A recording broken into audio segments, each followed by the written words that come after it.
man To'xtashev Alijon 1952-yilda tug'ilganman. Shu oxiriga 7-8 yildan beri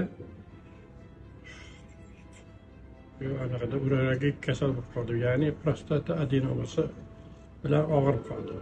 Ya'ni bu hojatga borganda peshob chiqishida juda katta qiyinchilik bo'ladi. Shundan keyin jarrohlik amaliyoti o'tdi va juda bu amaliyotda yaxshi o'tdi. Bu yerda sharoitlarni gapiradigan bo'lsam, bosh shifokordan boshlab shu hamma xizmat ko'rsatuvchilar, hamshiralar juda yaxshi munosabatda bo'lishdi. Har bir narsani o'z vaqtida bajarishdi. Juda e'tiborli bo'lishdi. Hech bir narsadan kamchilik bo'lgani yo'q. Hammaligiga juda katta minnatdorchilik bildiraman. Hammaligiga sog' salomat bo'lsin.